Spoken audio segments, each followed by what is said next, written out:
ఢిల్లీలో చక్కర్లు కొడుతున్నారు.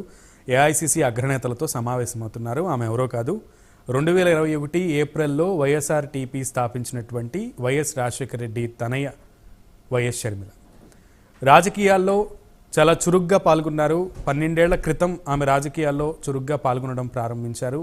ఆ రాజకీయ అరంగేట్రం చేసినప్పటి నుంచి జగనన్న వదిలిన బాణంగా ప్రజల్లో కీర్తి గడించారని చెప్పొచ్చు. ప్రజల్లో ఆ మాట అనేది బాగా వెళ్ళిపోయింది, జగనన్న బాణం షర్మిల అనే మాట. ఈ నేపథ్యంలో అలానే ఆమె రాజకీయ ప్రస్థానం కొనసాగుతుందని అనుకున్నప్పటికీ 2019 తర్వాత పరిణామాలు మారిపోయాయి. ఆమె తెలంగాణకు షిఫ్ట్ అయ్యారు. 2021 ఏప్రిల్లో ఆమె పార్టీని స్థాపించడం జరిగింది. వైఎస్ఆర్టీపీ పార్టీ అని తెలంగాణ ప్రజలందరికీ అండగా ఉంటానని చెప్పి పోరాటం ప్రారంభించారు. అయితే 3 సంవత్సరాల తర్వాత ఆమె ఏ ఎన్నికల్లో కూడా పోటీ చేయకుండానే పార్టీని కాంగ్రెస్ పార్టీలో విలీనం చేశారు. ఇక్కడ వరకు అంతా బాగానే ఉన్నా, ఇక్కడ వరకు వైసీపీకి ఎటువంటి ఆటంకం లేకపోయినా అసలు కథ ఇప్పుడే మొదలైందని చెప్పాలి. ఎందుకంటే ఇప్పటి వరకు తెలంగాణ రాజకీయాలు చెల్లి చూసుకుంటే ఆంధ్ర రాజకీయాలు అన్నయ్య చూసుకున్నారు అంటూ కూడా అనుకున్నటువంటి పరిస్థితి ఉంది. కానీ ఇప్పుడు మళ్ళీ కాంగ్రెస్లో చేరడంతో షర్మిల ఇప్పుడు కాంగ్రెస్ పార్టీ ఏది చెబితే చేయాల్సినటువంటి పరిస్థితి ఉంటుంది. కీలకమైన బాధ్యతలు అప్పచెప్తే కనుక ఏపీలో క్యాంపెయిన్ చేయాల్సి ఉంటుంది. ఏపీ అధ్యక్షురాలుగా బాధ్యతలు తీసుకునే అవకాశం ఉంటుంది. ఏపీ నుంచి పోటీ చేయాల్సి వస్తే చేసేటువంటి పరిస్థితి కూడా ఉంటుంది. ఈ క్రమంలోనే అన్న వర్సెస్ సిస్టర్ చెల్లెలాగా ఇప్పుడు రాజకీయం ఉన్న నేపథ్యంలో జగనన్న వదిలిన బాణం జగన్కే గుచ్చుకోబోతుందా అనేటువంటి ప్రశ్న ఇప్పుడు ఏపీ ప్రజల్లో, ఇటు తెలంగాణ ప్రజలు కూడా చర్చించుకుంటున్నటువంటి పరిస్థితి. దీని గురించే ఈరోజు మనం డిబేట్లో చర్చిద్దాం. డిబేట్లో పాల్గొనడానికి జనసేన పార్టీ నుంచి అధికార ప్రతినిధి కూసంపూడి శ్రీనివాసరావు గారు మనకి అందుబాటులోకి వచ్చారు. నమస్తే అండి. సో శ్రీనివాసరావు గారు, జరుగుతున్న పరిణామాలన్నీ చూస్తూనే ఉన్నాం. ఢిల్లీలో వేగంగా రాజకీయాలు మారిపోతున్నాయి. ఓ పక్కన ముఖ్యమంత్రి రేవంత్ రెడ్డి గారు కూడా ఢిల్లీలోనే ఉన్నారు. ఇప్పుడు షర్మిల గారు కూడా ఢిల్లీలోనే ఉన్నారు. వరుసగా ఆయనేమో కేంద్ర మంత్రుల్ని కలుస్తుంటే ఈమెమో ఏఐసిసి అగ్రనేతలందరినీ కలుస్తున్నారు. సో చూస్తుంటే పరిణామాలు ఎలా అనిపిస్తున్నాయి? జగనన్న వదిలిన బాణం ఎటువైపు వెళ్తుంది? సునీల్ గారు, మీకు రాబోయే ప్యానెల్లో పెద్దలందరికీ, ప్రేమలేని వీక్షకులందరికీ నమస్కారం. రాజకీయాల్లో చిత్ర విచిత్రాలు ఎప్పుడు జరుగుతూ ఉంటే చూస్తూ ఉంటాం. కానీ చాలా విచిత్రమైన పరిస్థితులు ఆంధ్రప్రదేశ్లో ఈ రోజులు నెలకొన్నాయి. ఇప్పుడు వైఎస్ఆర్ కాంగ్రెస్ పార్టీ, గతంలో వైఎస్ఆర్ కాంగ్రెస్ పార్టీ అని మనం అనుకుంటామే, కానీ అదంతా కూడా కాంగ్రెస్ పార్టీ జనమే. ఆ నీరంతా కూడా కొత్తగా వచ్చింది వేరే లేదు, అంతా కూడా వైఎస్ఆర్ కాంగ్రెస్. అందుకనే అంటారు అది తల్లి కాంగ్రెస్, ఇది పిల్ల కాంగ్రెస్ అంటూ ఉంటారు.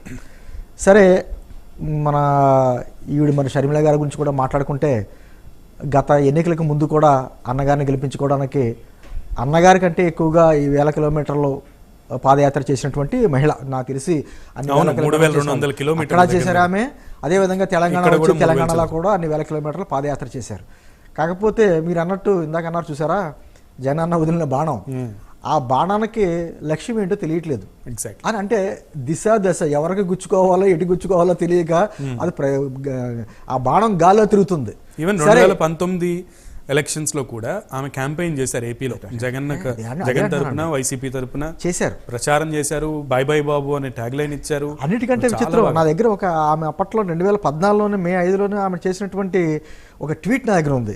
సోనియా గాంధీ అన్యాయంగా కక్షగట్టి జగనన్ను జైల్లో పెట్టారు. అవును, రాజశేఖర రెడ్డి పథకాలు కొనసాగాలంటే వైఎస్ జగన్ను సీఎం చేసుకోవాలి అనేటువంటి ఒక ట్వీట్ కూడా ఆమె చేయడం జరిగింది. అంటుంది ఆమె అన్న మాటలే. ఈరోజు అదే కాంగ్రెస్ పార్టీలో జాయిన్ అయ్యారు. మనం మామూలుగా చూసుకుంటే జగన్మోహన్ రెడ్డి గారి నినాదం ఏదైనా ఉందంటే రాజన్న రాజ్యం కొనసాగిస్తామని, జగనన్నతోనే సాధ్యం అన్నట్టుగా ఆయన చెప్పుకుంటూ ఉంటారు. ఇప్పుడు మరి ఈ చెల్లి వచ్చి మరి రాజన్న రాజ్యం అని అంటదా, లేకపోతే ఇందిరమ్మ రాజ్యం అంటదా అన్నది ఒక క్వశ్చన్ మార్క్. అదే సందర్భంలో ఏదైతే తన కుటుంబానికి, తన తండ్రికి, తన అన్నకి అన్యాయం చేసినటువంటి పార్టీ ఏదైతే ఉందో ఆ పార్టీలో చేరారు. కాబట్టి మరి ఏ విధంగా అంటే రాజకీయాల్లోని గతమంతా మర్చిపోతారో లేదా ప్రజలు గుర్తించుకోరు అన్నటువంటిది ఉన్నా కూడా ఇది సోషల్ మీడియా యుగం. గతంలో అంటే ఆ పేపర్లో వచ్చినటువంటి న్యూసే తప్ప అంతకు మించి తెలిసేది కాదు. ఇప్పుడు సోషల్ మీడియా యుగంలో చేతిలో మన సెల్ ఫోన్ ఉన్న తర్వాత ప్రతి విషయం అన్ని జరుగుతున్నాయి. అన్ని అంటే ఎలా ట్రోల్ చేస్తారంటే, ట్రోలింగ్ అంటే విధానం అంటే గతంలో నువ్వు అన్నది ఇది నాడు నేడు అనే విధానంతో చేస్తున్నారు. దానికి ఆవిడ రాజకీయాల్లోకి వచ్చింది కాబట్టి నాడు నేడుతో పాటు ఆడపిల్ల ఏడపిల్ల అది కూడా టాపిక్ సమాధానం కూడా చెప్పుకోవాల్సిన సందర్భం ఉంది. ఎందుకంటే ఏదైతే ఎన్నికలకు ముందు నా అన్నను గెలిపించండి అని తిరిగిన ఆవిడ ఎన్నికలు అయిన తర్వాత తెలంగాణ వచ్చి నేను తెలంగాణలో ఇక్కడే పుట్టాను, ఇక్కడే పెరిగాను, నేను ఇంటి తెలంగాణ ఆడబిడ్డని, తెలంగాణ కోడలని అని చెప్పిన వ్యక్తి ఈ రోజున మళ్ళీ ఆంధ్ర వచ్చి మళ్ళీ ఏం చెప్పుకుంటారు అనేది మనం వేచి చూడాలి. ఎందుకంటే ఆవిడ ఏంటంటే ఇంకా రాలా. కాకపోతే వైఎస్ఆర్ కాంగ్రెస్ పార్టీ సంబంధించిన నాయకులు కూడా సమాధానం చెప్పుకోవాలి. ఈ రోజున మాట్లాడితే మా నమ్మకం నువ్వే జగన్ అనేటువంటి టైటిల్తో వాళ్ళు వెళ్తున్నారు కాబట్టి మనం కూడా అడుగుతున్నాం, మా నమ్మకం నువ్వే జగన్ అనే మాట ముందు ఆ తల్లితోటే చెల్లితోటి చెప్పించండి, ప్రజలతో తర్వాత ప్రత్యర్థి పార్టీలతో తర్వాత ముందు మీ పార్టీలో ఉన్నటువంటి పార్టీ సంబంధం ఉన్నటువంటి, ఎందుకంటే గతంలో వీరు కానీ జగన్మోహన్ రెడ్డి గారికి ప్రచారం చేయకపోతే మనం ఈ రోజు క్వశ్చన్ చేయడానికి సరిపోం. కానీ వాళ్ళు తిరిగారు కాబట్టి వారు కూడా సమాధానం చెప్పాలి కాబట్టి అదే తల్లితో చెల్లితోటి మా అన్న జగన్ అన్న రాజ్యం తెప్పిస్తాడు అనేటువంటి మాట ఇప్పుడు ఏ విధంగా చెప్పించాలో తల్లి చెల్లితోటి కూడా చెప్పించాలి. ఎందుకంటే రాజకీయాల్లో మేము అనేసే మాట అక్కడతో గత అంటే కుదరదు. దానికి కూడా సంబంధించినటువంటి ప్రశ్నలకి మనం సమాధానం చెప్పుకోవాలి. ఈ రోజున మొన్న కూడా జగన్మోహన్ రెడ్డి గారు ఆ కాకినాడ సభలో కూడా మాట్లాడతా ఏదో రకరకాలుగా మాట్లాడతా మా కుటుంబంలో చీలికలు తీసుకొచ్చారన్నమాట. కుటుంబంలో చీలికలు ఎవరు తీసుకొస్తారండి? ఇంకా అనేకం జరగబోతున్నాయి, అదే అనేకం చేయబోతున్నారు. అంటే ఓటమి భయం ఆయనలో కనపడుతుంది. ఇప్పుడు వైఎస్ఆర్ సిపి కాదండి, వాళ్ళు నాకు తెలిసి వాళ్ళు వైఎస్ఆర్ డిపి నట్టుకుని వైఎస్ఆర్ డ్రామా పార్టీ అని పెట్టుకోవాలి. ఎందుకంటే డ్రామా ఆడుతుంది ఆ పార్టీ, ఆ కుటుంబీకులే.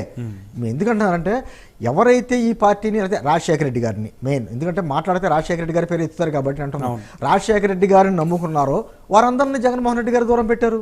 మనం ఒక్కొక్కరు చూసుకోండి, వైఎస్ఆర్ గారి ఆత్మలా ఉన్నటువంటి ఒక ఆయన బయట ఉన్నాడు ఆయన, అదే విధంగా వైఎస్ఆర్కి ఆయన పక్కనే కనపడేటువంటి సూర్యుడి గారు ఎక్కడ ఉండడం మనం చూసాం కదా.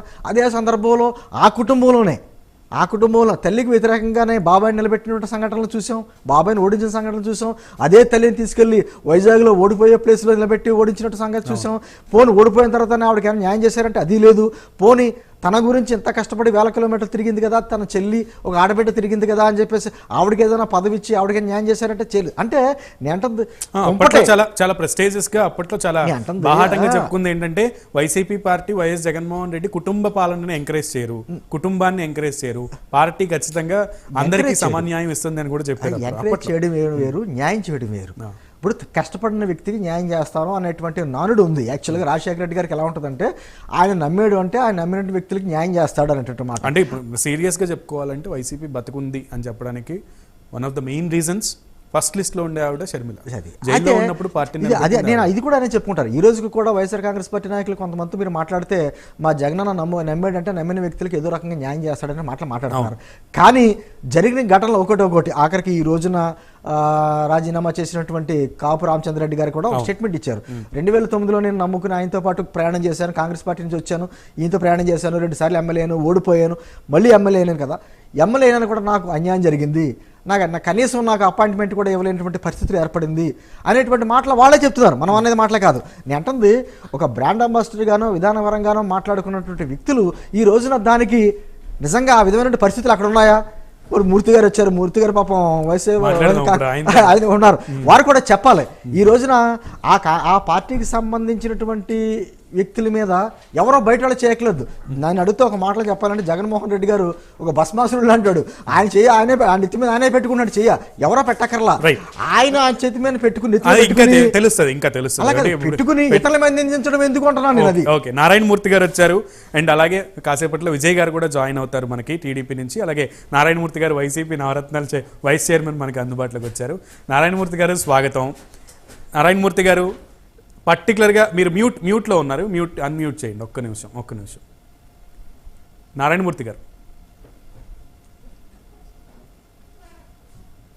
రైట్. శ్రీనివాస్ గారు ఆయన సమ్ ఎల్స్ డిస్టర్బెన్స్ ఉన్నట్టు టెక్నికల్గా మ్యూట్లో పెట్టుకున్నారా, మ్యూట్లో పడిందా అని అంటే పెట్టుకోవాల్సి వచ్చింది. లేదులేండి, మూర్తి గారు వ్యక్తిగతంగా నేను అంటుంది ఆయన మీద ఇప్పుడు విమర్శ చేయను, కానీ నేను అంటుంది పార్టీ పరంగా వారు చెప్పుకున్న మాటలకే చేసే విధానాలకే ఈ రోజున జగన్మోహన్ రెడ్డి గారు బయటికి వెళ్ళి ఏ కార్యక్రమాలు చేసినా ఏ సభలు పెట్టినా ఆ సభకు సంబంధించినటువంటి అంశాలు మాట్లాడడం మానేసి, అది విద్యార్థుల సభ కావచ్చు, మహిళల సభ కావచ్చు, ఏదే సభ కావచ్చు, ప్రతిపక్ష పార్టీల మీద లేకపోతే వారి మీద విమర్శలు, అది ఒక పర్సనల్ కామెంట్స్ అని అంటుంది. అనే పర్సనల్ కామెంట్స్ ఎందుకు వెళ్తుంది? ఆయన ముఖ్యమంత్రి అయిన కొత్తలో ఏమని చెప్పాడు? ఆయన 6 నెలల్లో నా పాలన చూసి నిరూపించుకుంటానటువంటి మాట ఆయనే చెప్పాడు కదా. మరి 4.5 సంవత్సరాల తర్వాత ఎన్నికలకు ముందు ఆయన అన్న ఇంకో మాట కూడా చెప్పాడు. ఆయన ఎవరన్నా ఎన్నికలకు ముందు ఏదన్నా శంకుస్థాపనలో ప్రారంభోత్సవాలు చేస్తే మోసం చేసినట్టు, ఎన్నికలు అయిన 6 నెలల తర్వాత 6 నెలల్లో మనం అన్ని చేస్తేనేమో చిత్తశుద్ధి నిరూపించుకున్నటువంటి చెప్పిన వ్యక్తి, మరి ఈ రోజున ఎన్నికలకు 2 నెలల ముందు ఈ శంకుస్థాపనలు ఆయన హడావడి చేసుకుంటా వస్తున్నాడు. ఆయన అంటే ఆయన మాటల గురించి మనం మాట్లాడుతున్నాం. నేను అంటుంది ఆ లైన్ దాటి నేను మాట్లాడట్లా. నేను అంటుంది ఈ రోజు సభలకు పెట్టుకుంటున్నారు, ప్రజల్లోకి వెళ్తున్నారు, నా పాలన చూసి ఓటేయండి అని చెప్పడం మానేశారే. అది అనడానికి సరిపోవట్లేదు. ఎందుకంటే అన్నిటికంటే ముఖ్యంగా, అందరికంటే ముఖ్యంగా ఎవరికి నా ప్రభుత్వం రావట్లేదు, వైఎస్ఆర్ కాంగ్రెస్ పార్టీ ఓడిపోతుంది అనేది అందరికంటే బాగా ఎక్కువ ఎవరికి తెలుసు అంటే జగన్మోహన్ రెడ్డి గారికి తెలుసు. ఎందుకంటే ఆయన చేసిన పని ఆయనకి తెలుసు. ఈ రోజున ఆయన కుటుంబంలో ఆయన సొంత చెల్లి కావచ్చు, లేకపోతే బాబాయ్ కూతురు కావచ్చు, ఆమె ఇంకో చెల్లి ఉంది కదా, ఆ చెల్లి కావచ్చు, ఈయన నమ్ముకున్నటువంటి వ్యక్తులు ఎవరైతే ఉన్నారో వారందరూ కూడా ఎందుకు వ్యతిరేకంగా మాట్లాడవలసి వచ్చింది, ఆయన మీద ఎందుకు వ్యతిరేకంగా జెండా ఎగరేసి వచ్చింది, ఇవన్నీ ప్రజలకు సమాధానం చెప్పుకోవాలి. Okay, so Narayanamurthy garu, I think you are in. Narayanamurthy గారు, welcome to the debate. Narayanamurthy garu, you are answerable for these all questions. చాలా ప్రశ్నలు ఉన్నాయి సమాధానం చెప్పడానికి. అదంతా పక్కన పెడితే జగనన్న వదిలిన బాణం ఎట్టుపోతుందని వైసీపీ పార్టీ అనుకుంటుంది, ఎవరికి నష్టం చేకూరుస్తుందని వైసీపీ పార్టీ అనుకుంటుంది?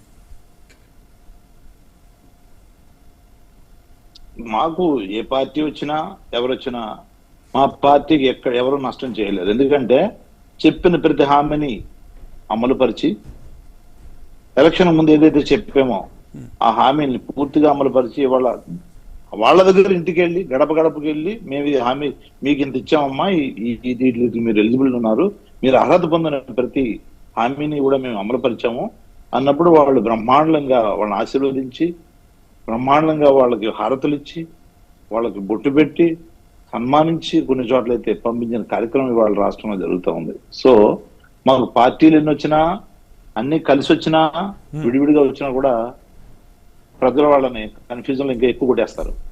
అదేవిధంగా ఇవాళ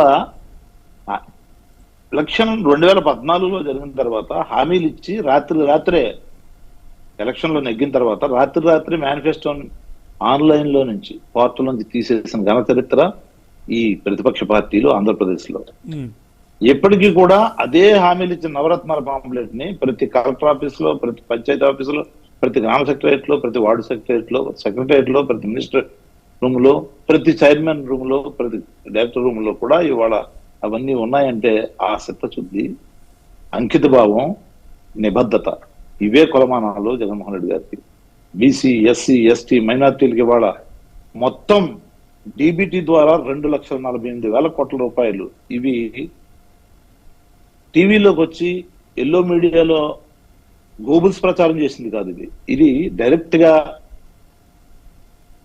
లబ్ధిదారుల అకౌంట్ లోకి డైరెక్ట్ గా గవర్నమెంట్ నుంచి వెళ్ళిన ప్రతి రూపాయి గురించి మాట్లాడుతున్నా. ఇంతకుముందు గవర్నమెంట్ లో 10 రూపాయలు ఇస్తే మధ్యలో జన్మభూమి కమిటీలు వాళ్ళ కో కంపెనీ అని చెప్పేసి 5 రూపాయలు 6 రూపాయలు తినేసి చివరికి 10 రూపాయలకి 4 రూపాయలు. నారాయణమూర్తి గారు, ఇది వరకు జరిగే గత ప్రభుత్వంలో జరిగినటువంటి విషయానికి మీరు చేస్తున్నటువంటి విషయానికి ప్రజలకు కంప్లీట్ గా డిఫరెన్స్ తెలిసింది. మీది ఆన్లైన్. చాలా ప్రశ్నలు వేశారు, చాలా ప్రశ్నలకు నేను చాలా సమాధానం చెప్తాను. అంపుల్ టైం ఇస్తున్నా మీకు. 5 పేజీలు రాయాలి. అలాంటిది ఒక ప్రశ్నకి 2 లైన్లైనా చెప్పనివ్వండి. ఏదో సమాధానం వాళ్ళకి అవకాశం దొరికింది. మీరు చెప్పేదంతా నేను వింటున్నా. గతాన్ని తవ్వద్దు, జరిగే దాని గురించి చెప్పండి. పార్టీలు మాట్లాడుంటే కాదు. నారాయణమూర్తి గారు, ఏమన్నానంటే ఇవాళ రోజున కమ్ టు ద ప్రెజెంట్ పట్టణంలో, ప్రతి గ్రామంలో, గడప గడపకు ఏ రాష్ట్రంలోనూ ఈ దేశం మొత్తం మీద జరగని విధంగా ఎలక్షన్ అయిన తర్వాత నేను ఇది చేశాను అని చెప్పడానికి వెళ్ళిన ఏకైక ప్రభుత్వం, ప్రతి ప్రజాప్రతినిధులను వాళ్ళ గడపకు పంపించాను ఏకైక ప్రభుత్వం. నారాయణమూర్తి గారు, రేపు పొద్దున్న ప్రజల దగ్గరికి నేను మద్యపాన నిషేధం చేశాను అని వెళ్తారా? పోలవరం కట్టించానని వెళ్తారా? కట్టించానని వెళ్తారా? మేము వెళ్ళాం కదా అన్నా. దానికి సంబంధించిన విషయాలు కూడా చెప్పాం. పోలవరం ఆగిపోవడానికి కారణం ఎవరు? వాళ్ళందరూ ఏ విధమైన లాలూచీ పడి నాణ్యత లేకుండా ఆ కట్టడాన్ని కిందనే అవన్నీ స్పిల్వేలు అయిపోవడానికి కారణం ఎవరు? ఇవన్నీ కూడా చెప్పాం. ప్రజలు నమ్మారు. వీళ్ళు ఎలా దోచుకున్నారు? కట్టని పోలవరాన్ని తీసుకెళ్లి చూపించడానికి కొన్ని 100 కోట్ల రూపాయల బస్సుల్లో తీసుకెళ్లి ఎలా దోచుకున్నారు? ఆ బిల్లులు కూడా వీళ్ళు పెండింగ్ పెడితే మన గవర్నమెంట్ మనందరి government YSR Congress party government, Jaganmohan Reddy గారి గవర్నమెంట్ తీర్చినాయి ఆ బిల్లులన్నీ. వాళ్ళకే కాదు అందరికీ, కాలేజీలకి ఫీజు రింబర్స్మెంట్ కింద వీళ్ళు వదిలేస్తే వాటిని కూడా వైఎస్ఆర్ కాంగ్రెస్ పార్టీ గవర్నమెంట్ వచ్చిన తర్వాత తీర్చినాయి. అదే కాదు కాంట్రాక్టులకి 50,000 కోట్ల రూపాయల వరకు వీళ్ళందరూ దోచుకొని. మూర్తి గారు నేను మీ మాటకి నేను అడ్డు రాని కానీ ఒక ప్రశ్న అడుగుతాను, దానికి సమాధానం చెప్పేసి వెళ్ళిపోతే ఆ పసుపు కుంకుమలో కూడా మొత్తం ఖాళీ చేసి వెళ్ళిపోతే ఇదే ఆర్థిక మంత్రి ఆ రోజు యనమల రామకృష్ణుడు 100 కోట్లు ఉన్నాయి, రేపు పొద్దున్న శాలరీలు ఇవ్వాలన్నా లేదంటే ఇంకోటి ఇవ్వాలన్నా 8,000 కోట్ల రూపాయలు కావాలి, పెన్షన్ ఇవ్వాలన్నా వీళ్ళు ఎలా తెస్తారు, ఎక్కడ తెస్తారు అని చెప్పేసి హేళనగా మాట్లాడి దోచేసుకున్నది నేను నిజం, మేము ఖాళీ చేసేసాం ఖజానాన్ని చెప్పిన మాట వాస్తవం కదా. ఇవాళ ఈనాడు పత్రికలో వచ్చింది, అది ఆనాడు ఈనాడు పత్రికలో వచ్చింది. సంపద సృష్టించి ఇవన్నీ మీరు అప్పులు చేసుకునే అనుకుంటున్నారు నేను అడుగుతా ఉన్నా. అప్పుల విషయంలో కూడా వీళ్ళు చేసిన అప్పుల కంటే తక్కువ సీతారామన్ ఆమె ఆర్థిక మంత్రి చెప్పిందండి, నిర్మలా సీతారామన్ గారు, గవర్నర్ చెప్పాడు.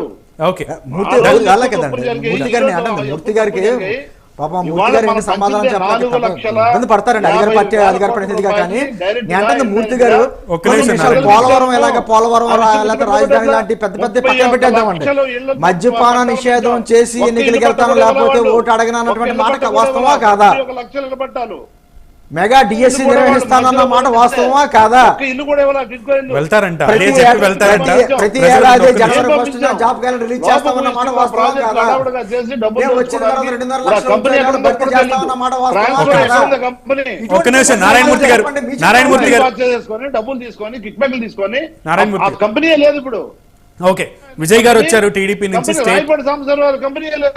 ఒక్క నిమిషం, గత ప్రభుత్వంలో జరిగిన విషయాల టీడీపీ ప్రభుత్వం ఖజానాన్ని ఖాళీ చేస్తే వైసీపీ ప్రభుత్వం వచ్చి సంపద సృష్టించో లేదా సంక్షేమ పథకాలని ఎక్కడ ఆటంకం లేకుండా కల్పి ఇచ్చిన ఘనత మాది. అదే మేనిఫెస్టో నవరత్నాలు ఏదైతే ఉందో అదే పెట్టి మేము ఎన్నికలకు వెళ్తాము అని ఆయన చెప్తున్నటువంటి పరిస్థితి. టీడీపీ పార్టీ చేసినటువంటి విధానాన్ని ఆయన ప్రశ్నిస్తున్నటువంటి పరిస్థితి ఉంది. సో దానికి మీ సమాధానం. ముందుగా మీకు ప్యానెల్ సభ్యులందరికీ కూడా నమస్కారం అండి. నారాయణమూర్తి గారు అన్ని దగ్గర వాళ్ళ మేనిఫెస్టో పెట్టామన్నారు. దాంతోపాటుగా బాబాయ్ హత్య, కోడికత్తి సీను, అదేవిధంగా డోర్ డెలివరీ ఇవి కూడా పెడితే బాగుంటుంది. ఇంకా చెప్తా ఉన్నారు 100 కోట్లు ఖజానాలో ఉంచి వెళ్ళారని. అవి తెలిసిన తర్వాతే వినండి, అది అవునవును ఎలా ఎలక్షన్, పంచాయతీ ఎలక్షన్ ఎలా జరిగినాయి, కార్పొరేషన్ ఎలక్షన్ ఎలా జరిగినాయి, పోలీసులు మీ సొంత సైన్యం లాగా ఎలా వాడుకున్నారు, తర్వాత ఎలక్షన్ జరిగినాయి. నారాయణమూర్తి గారు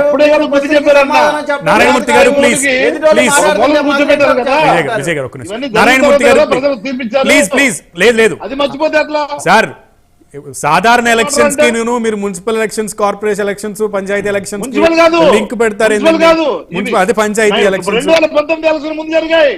ఏంటివి, డోర్ డెలివరీ ఇదంతా 2019 ఎలక్షన్స్ ముందు జరిగాయి. ఒక్క నిమిషం నారాయణమూర్తి గారు, welcome to you let him complete sir. ఆయన్ని చెప్పనివ్వండి, మీకు టైం ఇచ్చాను. 2019 ముందు జరిగింది. 100 కోట్ల ఒక్క నిమిషం ఆయన చంపింది ఎవరు, అది బయట పెట్టమని మేము అడుగుతున్నాం కదా. 2019 ముందు జరిగింది అది. అవి మర్చిపోతే ఎట్లా? హయాంలో ఎన్ని మటర్లు, మానభంగాలు, హత్యలు, కుట్రలు చేసి వీళ్ళు చేసి ఇప్పుడు మాకంటుకోకుండా చూద్దాం అనుకుంటున్నారా? ఆ పాపం పోదు. ఇదే కాదు, ఇంకా చాలా చేశారు. అవన్నీ కలిసి కట్టుగా ప్రజలు కూడా చూస్తున్నారు. నారాయణమూర్తి గారు అక్రమాలు చేస్తుంటే ఎందుకని కేసులు పెట్టలేదు? ఊరికే మీరు సమాధానం చెప్పండి. కేసులు నడుస్తున్నాయి కాబట్టి మనం జరిగేలాడు. చంద్రబాబు నాయుడు అక్రమాలన్నీ బయటకు అసెంబ్లీలో పోట్లాడుకోకూడదు. Patience sir. నారాయణమూర్తి గారు కేసులు పెట్టాం కాబట్టి సాక్ష్యాలు దొరికాయి కాబట్టి జైలుకి వెళ్ళాడు. మేనిఫెస్టో మొత్తం క్లియర్ చేసి అన్నారు కదా, మేనిఫెస్టోలో అంశాలు చెప్తాను, వాటికి సమాధానం చెప్పండి. ఇంట్లో ఎంత మంది పిల్లలు ఉంటే అంత మందికి 15,000 రూపాయలు ఇస్తున్నారు, ఇచ్చారా ఇవ్వలేదా? చేశారా చేయలేదా చెప్పండి. ఎస్సీ ఎస్టీ సప్లాన్ అమలు చేస్తానని చెప్పి మళ్ళీ అది దాని ఎక్స్పైరీ అయిపోతే మళ్ళీ చట్టాన్ని రెన్యూ చేశారు. దాన్ని ఇంతవరకు అమలు చేశారా లేదా? దళితులకు సంబంధించిన 27 పథకాలు మీరు రద్దు చేశారా లేదా? పీజీ విద్యార్థులకు చాలా సీనియర్ పొలిటీషియన్, రాసుకోండి. ఆయన క్వశ్చన్ చేయనివ్వండి. నారాయణమూర్తి గారు, this is not the way. No, మనం డిబేట్ లో ఉన్నాం. మీరు అలా మాట్లాడడం కరెక్ట్ గా కంటిన్యూస్ గా. నో, మిగతా వాళ్ళకి కూడా అవకాశం ఇవ్వండి. వాళ్ళని క్వశ్చన్ చేయనివ్వండి. వాళ్ళని కొన్ని మాటలు మాట్లాడుతున్నారు, మాట్లాడినివ్వండి. అబద్ధాలు మాట్లాడు తెలిసిన మాట మీరు ఖండించాలి దాన్ని. ఎస్సీ సప్లని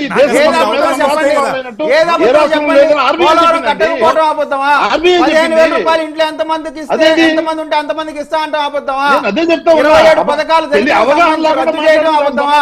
ఏదో అబద్ధం చెప్పండి. ఏదో అబద్ధం చెప్పండి. ప్రత్యేక హోదా కాలేకపోవడం అబద్ధమా? ఏది ఒక్క విషయం చెప్పండి. ప్రతి విషయంలో ఫెయిల్ అయిపోయి 4,000 రూపాయలు 4,000 కోట్ల రూపాయలు ధరల స్థిరీకరణ పెడతా అన్నారు. పెట్టారా? 50,000 రూపాయలు పంట వేసే ముందు ఇచ్చారా? ఎందుకు మాట్లాడాలంటే మీ సత్తా గురించి మీకు తెలియదు, అసలు మీకు అసలు అవగాహన లేదు. ఎవరిని అంటున్నారు మీరు? ఎక్కడ ఏ రాష్ట్రంలో అవ్వలేదు. ఏంటిది సప్లాన్? వైసీపీ సప్లాన్ మన దగ్గర అమలైనట్టుగా తీసుకోండి. సాక్షి పేపర్ లో మీ సాక్షి పేపర్ లోని మీ సాక్షి ఛానల్ పోతాను అంటే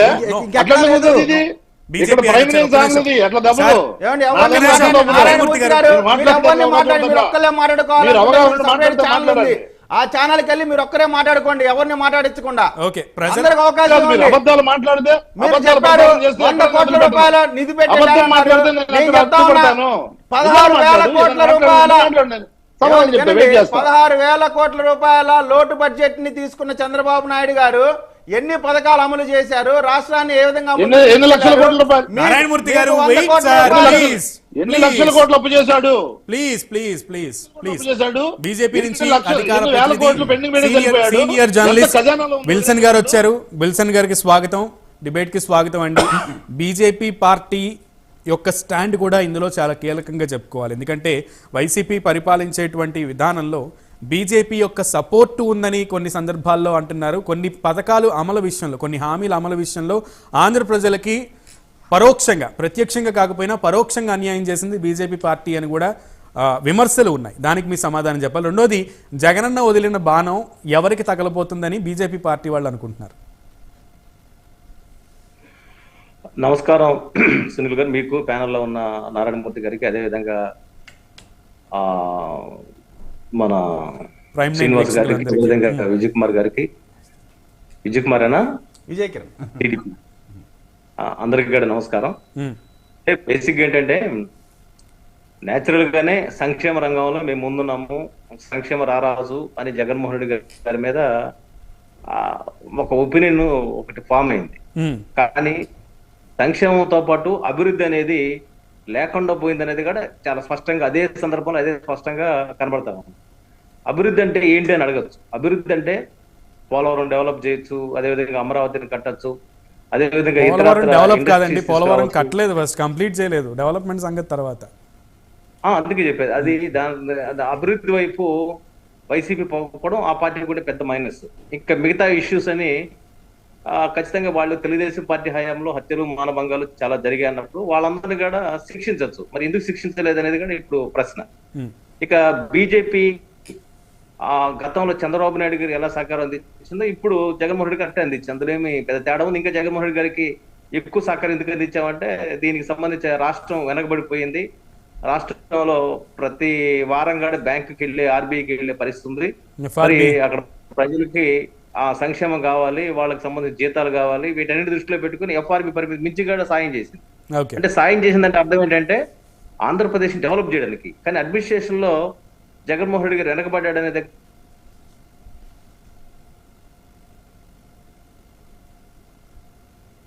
రైట్. విల్సన్ గారికి ఏదో సమ్ టెక్నికల్ ఇష్యూ వచ్చినట్టుంది. విల్సన్ గారు రైట్. విజయ్ గారు, సో మొత్తానికి ఆయన బీజేపీ పార్టీ టీడీపీ కంటే కూడా వైసీపీ ఎక్కువ సహకారం ఇచ్చిందని చెప్తున్నారు.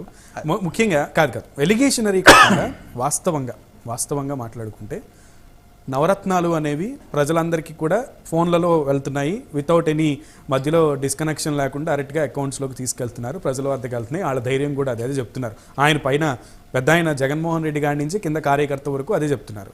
వాలంటీర్ వ్యవస్థ ఇందులో ప్రధాన భూమిక పోషిస్తుందని చెప్తున్నారు. టీడీపీ పార్టీ జన్మభూమి కమిటీల ద్వారా చేస్తే వీళ్ళు స్వయంగా ఆన్లైన్ ద్వారా చేస్తున్నారు. కానీ ఈ విధానం అదొక నవరత్నాలను ఒక్కటే వాళ్ళు చూపిస్తున్నారు, మిగతాది అభివృద్ధిని విస్మరిస్తున్నారు. అభివృద్ధి గురించి చెప్పడంలో విఫలమయ్యారు. వాస్తవంగా చెప్పాలంటే అభివృద్ధి చేసి చూపించడం కూడా విఫలమయ్యారు. ఇప్పుడు మళ్ళీ 3 రాజధానుల వ్యవహారం అది ఇంకా సుప్రీంకోర్టులో నలుగుతున్నటువంటి విషయం. సో దేంట్లో కూడా ఒక జగనన్న ముద్రను వేలైపోయారు ఎక్సెప్ట్ నవరత్నాల్లో. సో దాన్ని మీరు ప్రజల్లోకి తీసుకెళ్తారా? అందరూ ఒక అపోహలో ఉన్నారు. డబ్బులు ఇచ్చేశాడు, నవరత్నాలు సక్సెస్. నవరత్నాలు అట్టర్ ఫెయిల్యూర్. ఎందుకని చెప్తా ఉన్నా అంటే అంతకుముందర స్కాలర్షిప్లు లేవా, అంతకుముందర వృద్ధాప్య పెన్షన్లు లేవా, ఏం లేవు. ఇంకా చంద్రబాబు నాయుడు గారు ఉన్నప్పుడు 5 లక్షల రూపాయలు చంద్రన్న బీమా ఉండేది. ఈ రోజు నా బీమా లేదు. ఇవాళ 1000 కోట్ల రూపాయలు హాస్పిటల్స్ కట్టక ఆరోగ్యశ్రీ ఆగిపోయే పరిస్థితి వచ్చింది. అంటే సంక్షేమం అనేది ఓకదంపుడు ఉపన్యాసమే తప్ప మీరు 25 లక్షల రూపాయలని జగన్మోహన్ రెడ్డి గారు చెప్పారు. 1000 కోట్ల రూపాయలే కట్టలేదు. మీకు జగపతి బాబు సినిమా బాక్స్ అని ఒక సినిమా ఉంది.